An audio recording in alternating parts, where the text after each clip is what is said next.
அப்புறமா கூப்பிடுவா. எங்க அம்மாவும் பயந்துட்டாங்களாண்டா. அங்கெல்லாம் அவ்வளவா ஃபீல் ஆகலையாம். என்னாச்சு? ஏன் சிரிக்கிறீங்க? எங்க அம்மா தான்டா பயந்துட்டாங்களாம். ரகு விட்றா. டேய், எங்க அம்மா தான்டா போன் பண்ணாங்க. நெட்வொர்க் ஜாம் ஆயிடுச்சுடா. எல்லாரும் போனும் கட் ஆயிடுச்சு. உன் பெர்ஃபார்மன்ஸ் கட்டாக போயிட்டே இருக்கு. பயங்கரமானதா இருக்கான். சூப்பரா நடிக்கிறான்ல. டேய் நிறுத்துடா. ஆமாடா நடிச்சேன். எனக்கு யாரும் இல்ல, நடிச்சேன். என்ன அப்போ?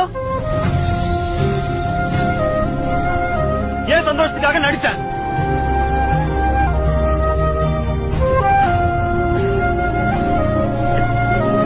எங்க அம்மா இருந்தா போன் பண்ணிருப்பாங்கடா. இல்ல நடிச்சேன்.